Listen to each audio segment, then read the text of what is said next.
Para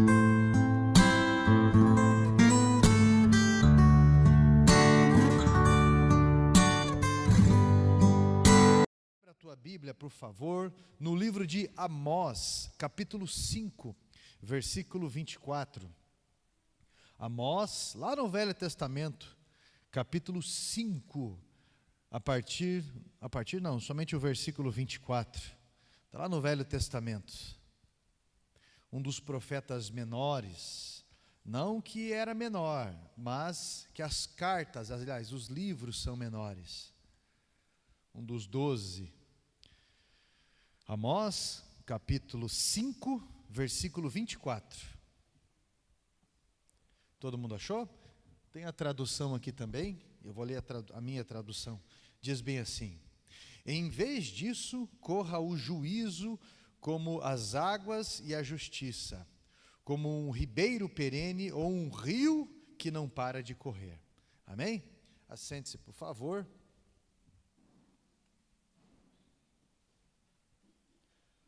Amós, cujo nome significa aquele que suporta o jugo, olha só. Amós, que significa aquele que suporta o jugo. Na verdade, ele era um nativo de uma cidade chamada Tecoa, nas colinas lá de Judá.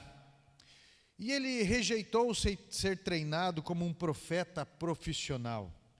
Ele dizia apenas ser um pastor de ovelhas e um colhedor de sicômoro, um fazendeiro.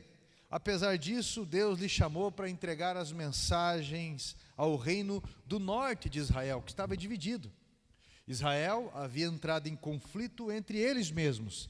Então havia o povo do norte, as 10 tribos de Israel, e ao sul apenas a tribo de Judá, e dentro da tribo de Judá estava a tribo de Levi, que eram os sacerdotes. O ministério de Amós foi um ministério muito curto, próximo de 2 anos. Porém, foi um ministério muito cirúrgico, muito incisivo, pois ele falava sobre retidão, falava sobre justiça, para que a sociedade fosse bem sucedida. Falava sobre a maquiagem que as verdadeiras máscaras tentavam esconder. O que nada iria adiantar quando o juízo divino viesse. Amós, ele foi um profeta muito claro diante da realidade que Israel estava vivendo. Fala do desejo de Deus em abençoar o seu povo, mas que eles precisavam ter uma postura para receber tudo isso. Nós nos encontramos muitas vezes nos deparando com muitas pessoas que têm tudo para decolar na vida. Mas o que acontece que esse casamento não vai? O que acontece que essa vida financeira tem tudo para decolar, mas parece que não vai? Tem tudo para essa pessoa avançar e as coisas parecem que vão dar certo, mas de repente trava. É uma vida com caminhos travados, um caminho que as águas estão travando essa pessoa. E essa semana aí, duas palavras ficaram na minha mente. Justamente quando eu vou para as comunidades terapêuticas, eu olho muitos talentos lá, pessoas com um carisma incrível, pessoas com habilidades incríveis, mas eu às vezes até brinco, faço uma novela com eles antes de começar o estudo. Eu começo a falar dos acontecimentos, das fofocas que eles vão trazendo para mim, quando eu chego lá. Pois é, fulano me fez isso, ciclano, beleza, e é um jogo aberto ali. Aí eu começo a fazer aquela novela. E às vezes a novela se chama Forças do Atraso. Forças do atraso. Fulano de tal deixou a panela encrostada e ciclano não disse que não vai mais cozinhar. Veja nos próximos capítulos. E eu começo a desenvolver uma novela brincando com eles. Mas, bem na verdade, como Amós, eu estava dizendo para eles o que atrasa a vida deles. Não é a droga que de uma hora para outra atrasa a vida deles. É todo um caminho, é toda uma circunstância, é todo um comportamento que faz com que atrase a vida deles e aí então chegue nas drogas, que é o fim de tudo. Amós queria que o povo visse que a vida estava toda embaralhada e que eles viviam colocando a culpa nos outros. Nós tivemos aqui o nosso jantar de casais. Foi interessante que o pastor Edson testemunhou, né? Ele estava junto com a pastora Alessandra, e o pastor Edson falou algo muito interessante, quando ele disse que ele como um fleumático, a esposa como uma colérica. Ela vivia corrigindo ele, aquela situação toda. E ele contou algo que me chamou a atenção, que ele chegava na casa da mãe dele, e a mãe dele falava: e daí? A Ali mudou? E ele dizia: pois é, ela é uma pessoa difícil, ela é uma pessoa teimosa, né? Uma pessoa briguenta às vezes, uma pessoa que fica corrigindo a gente toda hora. Aí ele chegava para o amigo dele, aí o amigo dele falava: e aí, a Ali melhorou? Daí ele: pois é. E a situação foi desenvolvendo assim ao todo lado. E ele começou a buscar a Deus sobre algumas questões, até que uma noite Deus deu um sonho para ele. Deus falou com ele em sonho, que ele estava de branco, com uma seringa na mão, e ela estava numa cama, doente, deitada, e que então ele teria que aplicar. Deus chegou para ele e falou: olha, não é ela que é a doente? Então você que está sarado, você que deve aplicar a injeção nela. E então, quando ele foi aplicar a injeção nela, que ele aplicou no braço dela, doeu nele. Ele não entendeu aquilo. E quando ele foi fazer algo de novo nela, doeu nele. E então Deus começou a ministrar sobre ele, que a questão não era ela, a questão era ele. Que se ele faz alguma coisa, ela vai ter uma reação. E que ela não é só metade dele, ela é ele. E o que está acontecendo aqui, no povo de Israel, é que um estava colocando a culpa no outro, e bem na verdade, ninguém estava resolvendo nada do povo do norte. Eles tinham se rebelado. Para você ter uma ideia, quando eles brigaram com o povo do sul, o povo de Judá, e a tribo de Levi, que tinha o templo, que tinha o sacerdócio e tudo mais, eles ficaram tão orgulhosos, tão metidos, que eles falaram bem assim: eu não preciso de homem, eu não preciso de mulher. Que eles ficaram bem assim: eu não preciso de ir lá na tribo de Judá para cultuar a Deus. Vamos fazer um templo em Samaria, nas tribos do norte. Vamos fundar um novo sacerdócio ali em Gilgal, em Betel. Vamos fazer isso. Mas Deus disse que não era para eles fazerem isso. E as divisões, elas irão vir por orgulho de um coração duro. Coração duro é orgulho. E quando fala coração duro, não é isso aqui não. A Bíblia, quando fala coração, é alma, é aqui, ó. Então é cabeça dura. Você conhece alguém cabeça dura ou não? Conhece alguém cabeça dura?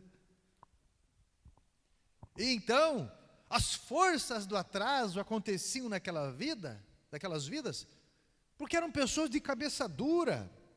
Aquelas pessoas tinham maus hábitos, ou simplesmente travas espirituais, que funcionavam como barragens, que impedem o fluxo das águas.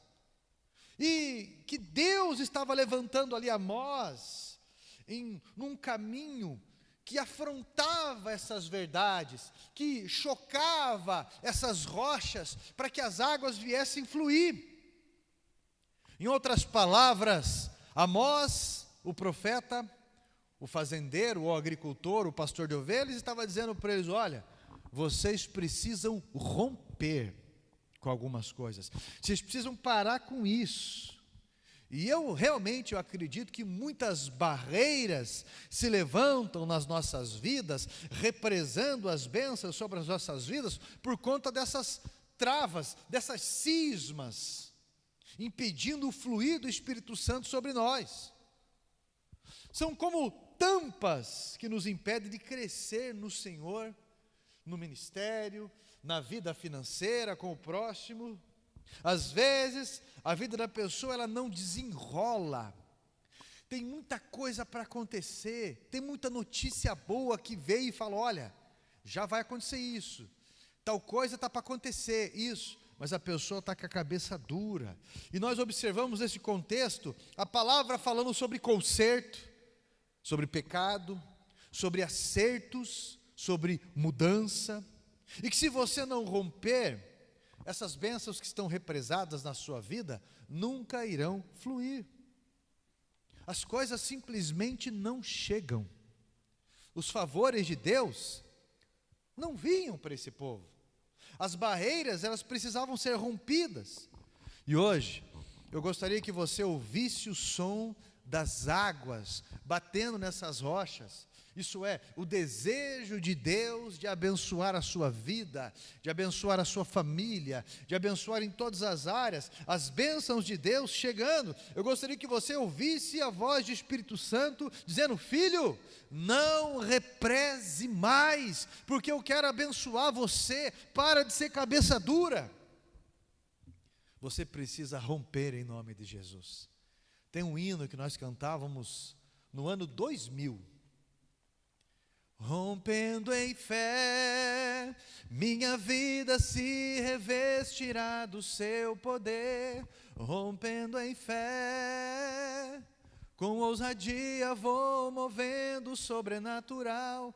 Vou lutar e vencer, vou plantar e colher. Isso é, rompendo em fé. Cada vez que a minha fé é provada, tu me dás a chance de crescer um pouco mais. Isso é pela fé. São atitudes de fé que nos fazem romper. Eu quero que você experimente novos níveis na sua vida. A promessa de Amós, ela faz além da representação. Amós diz claro que o povo de Israel, o povo do norte, precisa romper. E na primeira lição que eu aprendo aqui, o que nós precisamos romper nas nossas vidas, que represa as bênçãos, é a apatia espiritual. O versículo 4 do capítulo 5 diz assim: buscai ao Senhor e vivei. E essa expressão aparece outras vezes nesse capítulo. Então, eu creio que um dos motivos da represão, toda essa represa das bênçãos do Senhor, é a apatia espiritual. Às vezes parece que a gente está no piloto automático, só o oco, vivendo ali, faz as coisas, vem até o templo, está no culto, mas está somente no piloto automático. O correto não é fugir, não é eu vou frear com tudo porque eu quero começar a fazer direito. Não. Agora o negócio é eu separar do casamento, separar dos meus filhos, daí eu vou começar a me aproximar dele. Não, não é não. É você começar a fazer pequenos concertos, e alguns concertos significativos na sua vida, para que as coisas vão se ajeitando. Eu lembro quando eu e a Gleice casamos, poxa, a gente tinha 16 anos, né? Eu 16, ela 17, e daí fomos numa reunião de casais, a primeira vez. Falei, legal, vou levar minha esposa. Cheguei lá, uma pessoa chegou para a gente e disse assim: não, vocês estão vivendo em adultério, vocês têm que separar. Fazia um ano que nós estávamos juntos, eu tinha 17, ela já estava com 18. Não, vocês não casaram ainda no cartório, vocês estão vivendo em adultério, é melhor você separar de quarto, até de casa. Poxa vida, aquilo, eu falei, mas está errado isso. Está errado. Primeiro que não está vivendo em adultério, depois que não está vivendo em fornicação. A questão é só ajeitar com relação à sociedade e ajeitar com relação ao testemunho. Casamento no cartório é uma nota fiscal do teu casamento, é um testemunho na sociedade. Casamento na igreja é um testemunho, um fato e um testemunho, uma ligação. Tudo aquilo que você liga aos céus será abençoado aqui. Então isso é importante. Mas dizer aquelas coisas que deveria separar, não, deveria ser organizado. Mas algumas pessoas acham que tem que sair do ministério na sua vida, porque, não, eu preciso frear com a minha língua, não, eu preciso começar a fazer tal coisa financeira, não, então melhor eu sair de tudo. Não, você tem que começar a organizar a tua vida, porque senão as coisas vão perdendo sentido. Se você começa a permitir algumas coisas na sua vida, outras coisas começam a perder sentido. Eu acredito que todo mundo aqui, ou quase todo mundo, já se apaixonou, né? E quando a pessoa está apaixonada, o que é a paixão? A paixão é uma disposição forte em você, uma força além tua para você estar disposto a conhecer alguma coisa naquela intensidade, ou alguém. Isso é paixão, é um fogo. Mas a paixão dura no máximo 2 anos. E aí o amor, que é realmente a decisão, é o que vai manter. O amor não é cegueira. Mas a paixão, como eles falam que a paixão é cega, mas a paixão, na verdade, ela é só uma disposição. A pessoa olha e ela pensa, não, eu posso conviver com isso. O amor ele pensa, não, eu preciso ajudar a transformar isso. Mas é uma decisão. O amor, ele é construído em cima de superações. E muitas vezes em cima de escombros de superações. Então, meu irmão, a pessoa que está apaixonada, é a pessoa às vezes que ela tem uma disposição tão grande que as outras coisas se anulam da vida. Já ouviu falar que a pessoa quando salga demais alguma coisa, ou adoça demais alguma coisa, as pessoas falam, está apaixonado, né? Por quê? A pessoa não está concentrado direito, está com muita disposição em tal coisa, está com a cabeça em tal coisa, e aí não consegue se concentrar em outras. Existem pessoas que estão vivendo no piloto automático, porque estão com a cabeça em outro lugar. Mas a Bíblia diz, buscai ao Senhor e vivei. Falta aquela vida de devocional, aquela vida de envolvimento adequado. O primeiro passo para se afastar de Deus é parar de buscá-lo. Nós o buscamos em meio aos louvores, nós o buscamos em meio a mensagens, a palavra. Isso é, eu preciso entender o desejo de Deus, o objetivo de Deus. Mas o primeiro passo para se afastar de Deus é despriorizar o fato de falar com Ele e de ouvi-lo, porque isso tem muita significância. Quando Adão deixou de esperar Deus na viração do dia, porque aquilo estava comum, todo domingo culto, toda viração de tarde, toda tarde o Senhor vinha até ele, aquilo ficou tão comum, que já não fazia tanta diferença. Então Adão deixou de se preparar para esperar a Deus, e quando Deus veio, Adão procurou um jeito de se esconder de Deus. Foi diferente, foi inútil. Ali começou a morte. Aí eu me faço uma pergunta: quando foi que eu parei de esperar Jesus? Quando foi que eu parei de esperar a volta de Jesus? O que anda me despriorizando? Pastor, eu sou muito novo ainda, eu sou muito nova.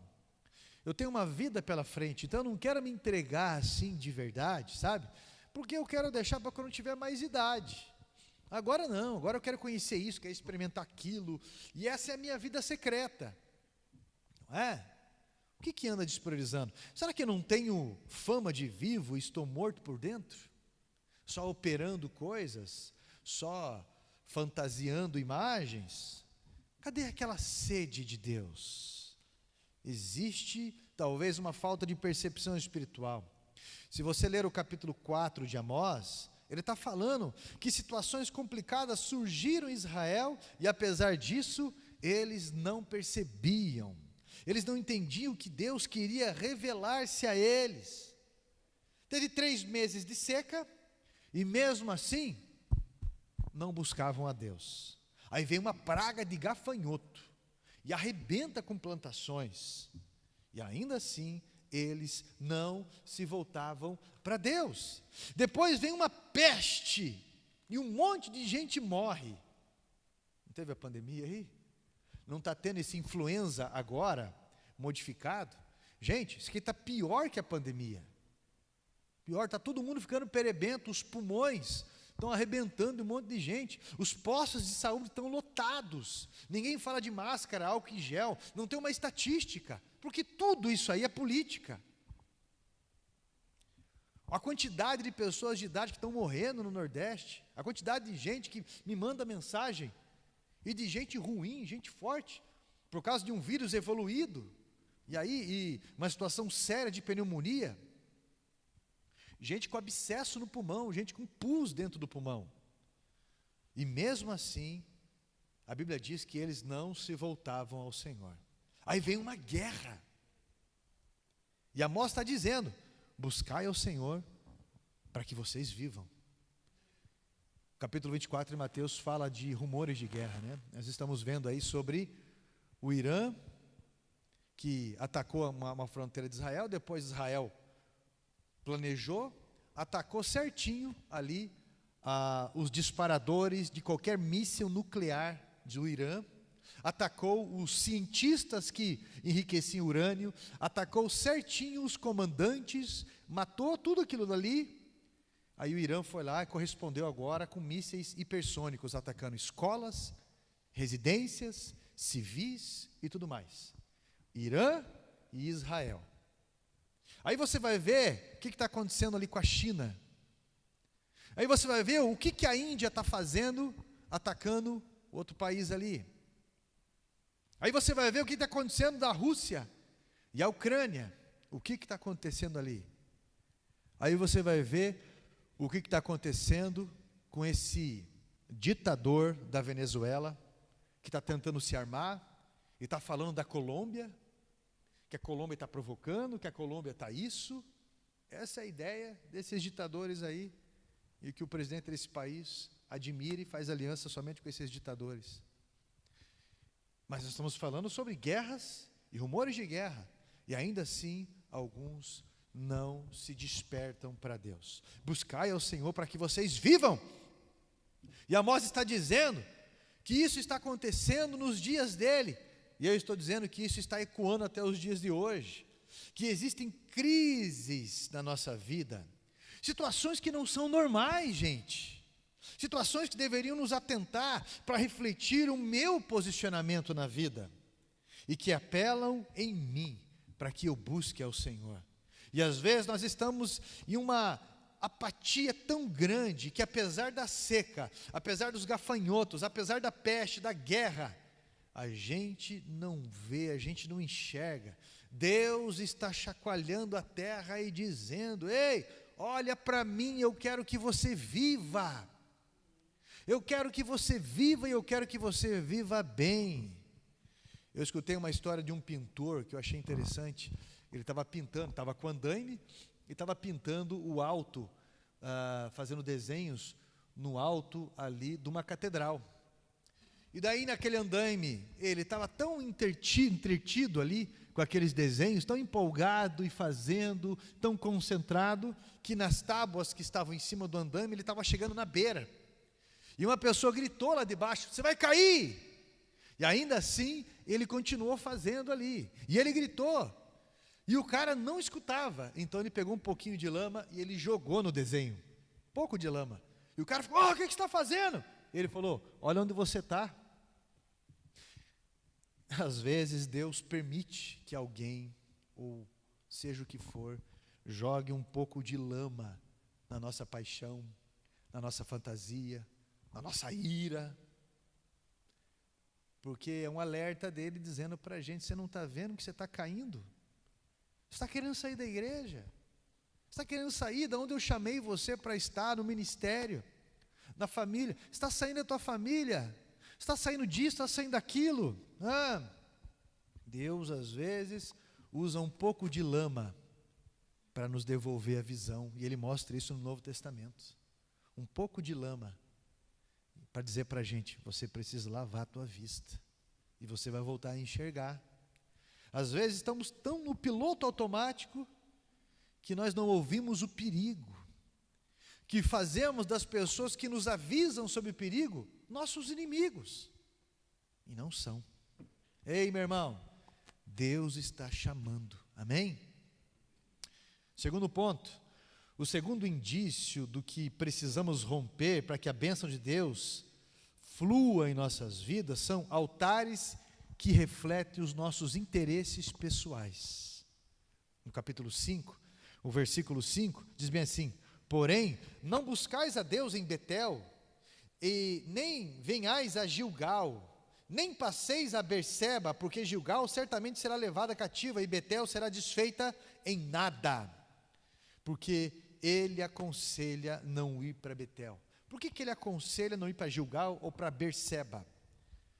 Exatamente porque esses lugares, essas cidades no norte de Israel, foram cidades que perverteram ali a busca a Deus, templo, sacerdócio e tudo mais, por interesses políticos, por interesses pessoais. Jeroboão, que era um rei ali, político, que ele se autonomeou rei, o povo colocou, não, a gente não precisa desse rei do sul aí, vamos intitular um novo rei aqui, Jeroboão. Daí por um interesse político, para não ir adorar no reino do sul, ele cria novos centros de adoração, coloca ali os bezerros de ouro nesses lugares, e estabelece um novo sacerdote, porque há interesses pessoais. Presta bem atenção porque a vida de muitas pessoas não flui. Muitas vezes cultuamos os altares dos nossos interesses apenas. E agora eu apelo ainda mais para a sua honestidade e a sua autoanálise, porque às vezes as crises, elas vêm para buscarmos a Deus. E quando o problema é resolvido, quando a crise passa, essas pessoas esquecem do Senhor. Por quê? O que estão procurando? Não é Deus de verdade. O que estão procurando é a resolução dos problemas. É somente isso. Quantas vezes somos ou conhecemos pessoas que fazem isso? Pessoas que simplesmente buscam resolver o problema. Apertou o calo, é vigília, é oração, é louvor, é propósito com Deus. Depois de uma desilusão amorosa, vira a pessoa mais cristã que tem.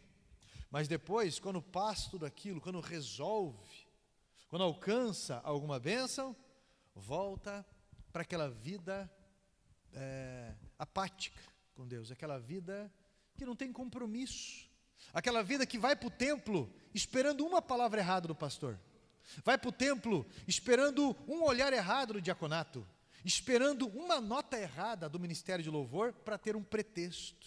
Aí, ó, eu tento até, mas olha aí, ó, e fica dando nota. Depois que tudo passa, desprioriza igreja, compromissos, empatia que precisamos romper, e aí existe situações que vão travando a vida, e chega um ponto que não dá mais. E aí chega no terceiro ponto, liturgia vazia. O que é liturgia, pastor? É o andamento do culto. O versículo 21 diz assim, a Bíblia diz que Deus estava detestando as festas religiosas deles. Deus não estava tolerando mais as reuniões solenes deles. Deus não aceitava mais o sacrifício que eles estavam fazendo. Deus não estava recebendo as ofertas. Deus pede para parar com o barulho das canções religiosas, porque haviam se tornado apenas barulho. Veja que eles não haviam parado de cultuar, mas Deus estava falando que não estava recebendo esses louvores nem as ofertas, pois o que eles estavam fazendo religiosamente não tinha significado nenhum para Deus, porque o culto é para Deus. Então eles tornaram uma liturgia vazia e cheia de hipocrisia. Eu lembro uma vez que a pastora Vanilde falou bem assim, no final do hino, aquele hino, o hino foi cantado aqui hoje. Consagramos todo o nosso ser a Ti. Consagramos o nosso ser. Consagrar significa tornar sagrado, tornar exclusivo de Deus. Exclusivo. Veja bem o que vocês estão cantando. Veja bem. Eu lembro até um grupo que cantava um hino. Canta, né? Acho que é toque no altar, era apacentar, depois toque no altar, ou toque no altar, depois virou apacentar, isso aí, que eles cantavam, não tenho outro bem além de Ti, não tenho outro bem além de Ti, Senhor, não importa o que sou, nem o que tenho, diante do que Tu és, trago, e aí eles cantam outro hino também, que ele fala que abro mão dos meus sonhos, abro mão dos meus planos, abro mão das riquezas por ti. Mas aí o grupo vai lá, briga entre eles, briga com o pastor da igreja, por causa de dinheiro, entre eles ali, desacordos, para sair dali e formar um novo nome, e tudo envolve justiça. E se você não pagar lá 12 ou 15 mil para eles virem cantar na igreja, 15 mil pelo menos, não vem, 30 mil às vezes. Veja bem o que você está cantando. Tem cantor que cobra 60 mil para ir numa igreja. Eu não sei quem tem dinheiro para pagar isso aí, né? Mas 60 mil. Então, eu entendo a questão dos custos. Realmente, a viagem, custos, é isso aí. Mas eu tenho que tomar muito cuidado aonde está o meu coração. Porque a liturgia pode estar vazia. Isso é, está cantando uma coisa, mas não há mudança de vida. Não havia transformação sincera. Em outras palavras, Deus estava falando, olha, sem transformação, sem mudança, para mim isso não tem o menor sentido. Isso aí é só barulho. Será que nós não estamos dentro desse grupo de alerta que Deus está falando para mim e para você? Quantos não veem a hora de acabar o culto para entregar-se a coisas desonrosas, por exemplo? Eu não preciso lembrar que o que mais precioso que nós podemos entregar para Deus não é música bonita, ou uma celebração bonita, bem enfeitado, mas é a vida, é a filosofia de vida. Deus está falando para eles que eles faziam celebrações lindas, mas o que Deus queria era o coração deles, isso é, eram os pensamentos deles, era a direção da conversa com Ele, isso é, Deus quer que busquemos a opinião dEle naquilo que nós vamos fazer. E tem muitas bênçãos represadas na vida de muita gente, porque o coração ainda não foi entregue para Deus. E hoje eu vim dizer para você tirar essa pedra do impedimento, ouvir o som das águas que estão se chocando com essas pedras aí, isso é a intenção de Deus, de abençoar a tua vida, trazer felicidade, que não se trata limitadamente de uma vida que está todo nos trilhos como uma pessoa acha que é, não, quando eu tiver todo o dinheiro, como o filho pródigo achava, quando eu tiver todo o dinheiro que eu quero, aí eu vou ser feliz, e ele viu que ele não foi feliz, porque isso não era a resposta. Quando eu tiver toda a fama, e ele viu que isso não era a resposta, não é? Mas a felicidade, ela vai vir de dentro para fora, e era isso que Amós estava falando, esse relacionamento com Deus, e é o que Jesus disse, o reino de Deus está dentro da gente. Eu venho trazer um alerta hoje, cuidado com as forças do atraso, porque o tempo está passando, e eu quero desafiar você a buscar a Deus todos os dias, e você verá as águas da provisão sendo derramadas, você verá a sua vida ser destravada, e existem várias maneiras de você buscar a Deus todos os dias. Não é só cultuar a Deus, se envolvendo toda semana, cultuar a Deus toda semana. Eu vejo que é uma questão básica, nós precisamos concentrar a nossa fé. Mas eu estou falando de uma vida de devocional, uma vida de busca. Hoje é dia de destravar o primeiro amor, a disposição, a confissão da ingenuidade de uma criança, a disposição de, por mais que você seja um dinossauro na fé, a humildade de buscar as coisas novas de Deus. Hoje é dia de iniciar mudanças, ou pequenas mudanças, um passo que irá mudar toda a direção da sua vida, um propósito. Eu estava com um jovem casal de noivos, ali na minha sala na semana passada, conversando e orientando a eles.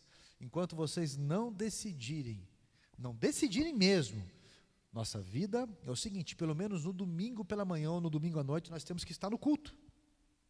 Porque quando um tiver, vamos deixar para semana, o outro pesa, fala, não, nós vamos. Quando o outro estiver meio desanimado, o outro fala, não, nós vamos. Pelo menos um dia, já que vocês têm faculdade, trabalho, não conseguem estar nos horários. Mas precisa-se ter definições, não, nós vamos fazer devocional sim. Eu vou te mandar devocional pela manhã, o versículo que Deus ministrou, o que Ele está dizendo comigo, tá? Eu vou mandar para você e você vai mandar para mim, alguma coisa assim, porque senão, a vida de vocês começa a ficar cheio de turbulência, cheio de questões que vocês não vão conseguir resolver, e vão fazer igual o povo de Israel, a vida não está avançando, e aí um começa a culpar o outro, só. Não, mas você não tem ideia, pastor, minha mulher, ela parece um tronco, aquela mulher é fria, rapaz, ela é travada, aquela mulher quando embirra nas coisas, ela trava. Pastor, você não conhece o meu marido é tão gelado, tão frio, que se eu ficar do lado dele eu pego gripe, eu fico com pneumonia. Meu marido parece que ele não tem sentimento, pastor. Parece que ele é só... Não, ele tem sentimento sim, parece que é só raiva e rancor ali. E não é não. Não é. Meu irmão, não tem coração que Deus não possa quebrar. Pode ter certeza. Mas é você que vai trazer Deus para a tua casa. É você que leva essa graça através de você. Através desse devocional. Meu irmão, Deus faz maravilhas. Até hoje eu estou vendo o Wilson e a Dirley lá atrás, e a Dirley 200 anos vindo na igreja, chorando, tinha até o cabelo comprido ainda na época, né? E eu encontrava com o Wilson 20 anos atrás, 22 anos atrás, 20, eu estava lá na casa da mãe dele, da minha Maria Helena, comendo aquele bolo que ela sempre fez, né, de afrodescendência psiquiátrico, não pode falar bolo de nega maluca, né, afrodescendente psiquiátrico, estava lá comendo. Chegava o Wilson, bonezinho para trás, com a bicicleta. Isso aqui é bom, um bolo quente que eu estava lá, isso aqui é bom com leite gelado. E um dia o Wilson falou, não foi uma vez só, quando eu for para a igreja, quando eu for crente, eu quero ser crente de verdade. E aí um dia, simplesmente um dia, ele foi para um culto. Eu trouxe uma mensagem ali de 1 João, e o Wilson aceitou Jesus. Chorou. Eu não sei o que aconteceu depois, que ele não veio mais para a igreja. Mas a Dirley não desanimou, ela continuou intercedendo.